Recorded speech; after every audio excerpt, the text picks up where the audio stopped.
मान लो जैसे कि तुमको मैंने बताया था ना इन लास्ट लेक्चर कि अगर लड़ाई चल रही हो दो अलग अलग चीज़ों में चल रही हो तो उसके लिए हम वर्ड क्या यूज़ करते हैं? इंटर। क्या? इंटर। ओके, मतलब दो चीज़ों के बीच में लड़ाई चल रही है, फिर दो कंट्रीज के बीच में, फिर किसी भी दो लोगों के बीच में लड़ाई चल रही है। जब दो अलग अलग के बीच में हो तो इंटर वर्ड हम लोग यूज़ करते हैं। स्पेलिंग अगर क्लियर हो तो INTER, ये है इंटर। पर अगर हम बात करें कि एक के ही अंदर अगर लड़ाई चल रही है, हम वो वर्ड करते हैं ना बाद में हम लोग यूज़ कि लड़ाई चल रही है खुद के साथ ही, मतलब अंदर ही अंदर लड़ाई चल रही है। या फिर वो छोड़ो, अगर हम ये कह लें कि एक ही कंट्री में यहाँ के लोग यहाँ से लड़ रहे, एक ही कंट्री की बात है ये तो, है ना। तो यहाँ पे हम लोग क्या वर्ड यूज़ करेंगे? इंटर। नो, यहाँ पे हम वर्ड यूज़ करेंगे क्या? इंट्रा। क्या? इंट्रा। ये इंटर मतलब एंटर, समझ सकते हो। यहाँ पे इंट्रा मतलब क्या? एक ही चीज़ की, मतलब इंट्रा वर्ड हम यूज़ करते हो क्या ना, मतलब एक ही चीज़ के अंदर। अगर हम बोले खुद से लड़ाई चल रही है, मतलब हमारे ही लड़ाई हमारे ही अंदर के साथ है। ओके, जैसे यहाँ पे क्या है, इंडिया के अंदर जो लड़ाई है वो इंडिया वालों के साथ ही लड़ाई चल रही है, मतलब एक ही चीज़ के अंदर की बात चल रही है, तो इंट्रा करते, इंटरा। और दो के बीच में हो तो इंटर। तो यहाँ पे क्या वर्ड यूज़ किया गया है? Intermolecular force. जो इंटरमोलिक्यूलर जो फोर्स है बिटवीन, मतलब किसके बीच में है? बिटवीन मतलब बीच में। इंटरमोलिक्यूलर फोर्स किसके बीच में है? एटम्स के बीच में। बताया था ना मैंने। इसमें क्या होता है? इंटरमोलिक्यूलर फोर्स किसके बीच में होता है? किसके बीच में कॉन्टेक्ट होता है? यहाँ पे एटम्स के बीच में होता है ना, दो एटम्स के बीच में हो रहा है ना। ऐसा तो नहीं ना कि ये फोर्स एक ही एटम के बीच में हो रहा है, नहीं ना, ये फोर्स दो एटम के बीच में हो रहा है। देखो, फोर्स फोर्स फोर्स, है ना। तो ये देखो, इंटरमोलिकुलर फोर्स है बिटवीन एटम्स। कौन से एटम्स? एटम्स ऑफ स्ट्रिंग हो, भले एटम्स ऑफ रोप हो, चेन हो, बेल्ट हो, जो भी हो, बस रबर की बात मत कर देना। Intermolecular force between atom of string which act मतलब क्या? एक्ट मतलब क्या? जब लगता है, कब लगता है? मतलब सच्ची इंटरमोलिकुलर फोर्स तो है बिटवीन टू एटम्स, पर वो कब लगता है? वो कब लगता है फोर्स?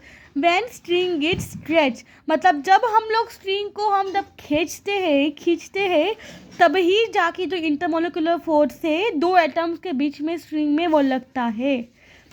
मतलब क्या समझ में आया? टेंशन फोर्स कब लगता है? पहली बात, टेंशन फोर्स तो इनएक्सटेंसिबल चीज़ों में लगता है। ओके, मतलब जो इतने से इतने ना हो जाए। ओके, हाँ, पर वो टूट जरूर जाते हैं, उनमें लगता है।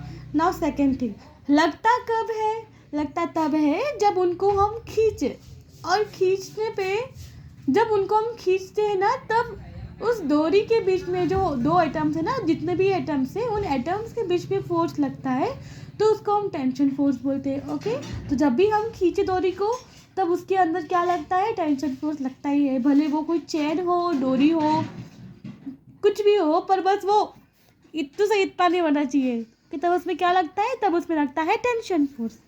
ओके, यहाँ पर कुछ लिखा है मैंने, टेंशन फोर्स एक्ट, मतलब टेंशन फोर्स लगता है। एक्ट का मतलब क्या होता है? लगता है, मतलब लागत इन मराठी की टेंशन फोर्स लागतं on body in direction away from point of contact. अवेचा मतलब काय असतं?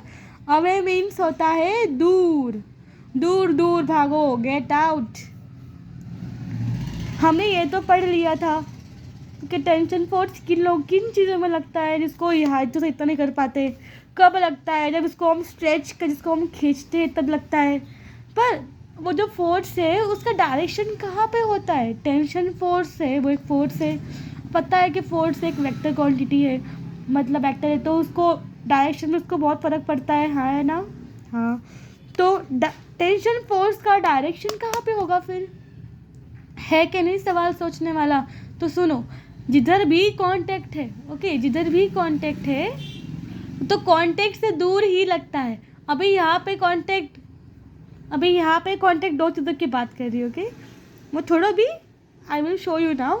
जिधर भी कांटेक्ट है तो उससे दूर की तरफ लगता है, क्या लगता है? टेंशन फोर्स का लगता है डायरेक्शन।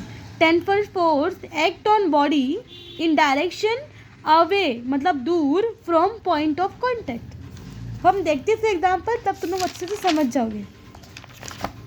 अब देखो, अभी यहाँ पे रस्सी ली गई है, जहाँ पे लगाया गया है मास m1, एक और रस्सी है m2, एक और रस्सी है m3, ओके। और ये तीनों भी, सॉरी यहाँ पे कोई रस्सी नहीं है, यहाँ पे रस्सी है, ओके। रस्सी रस्सी रस्सी, इस रस्सी को हम लोग यूँ खींच रहे, ओके। हम यूँ खींच रहे, किससे? F फोर्स लगा के उसको हम खींच रहे, ओके। तो खींच रहे तो क्या होगा अभी, ये देखो, सुनो अभी एक बात, ये अलग, ये स्ट्रिंग, ये जो रस्सी है वो अलग है, ये रस्सी अलग है, दिख रहा है ना क्लियरली, ये अलग है, ये अलग है, और ये अलग है, ओके। रस्सी, ये दोनों अलग अलग रस्सी है। और बात सुनो, जब भी रस्सी बदली तब उसके अंदर जो है ना टेंशन फोर्स, वो मानो वो बदल गया।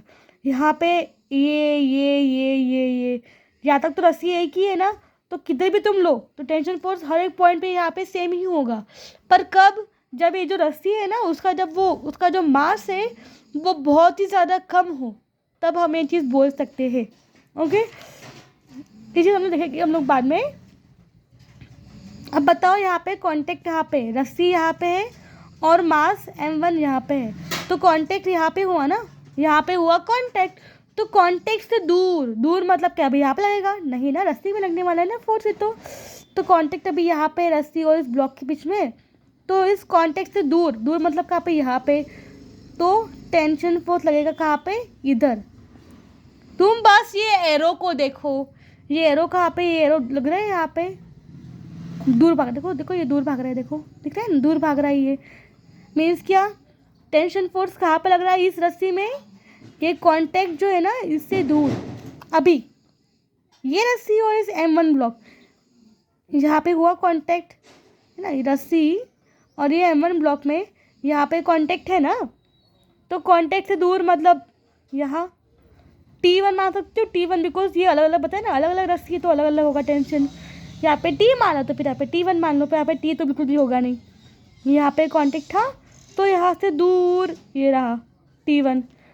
अभी तुम लोग देखो, ओके, इधर भी तो है ना एक कांटेक्ट, ये m2 और इस रस्सी के बीच में, इधर भी एक कांटेक्ट है, तो फिर यहाँ पे कहाँ पे लगेगा फिर टेंशन फोर्स, यहाँ से दूर मतलब यहाँ पे।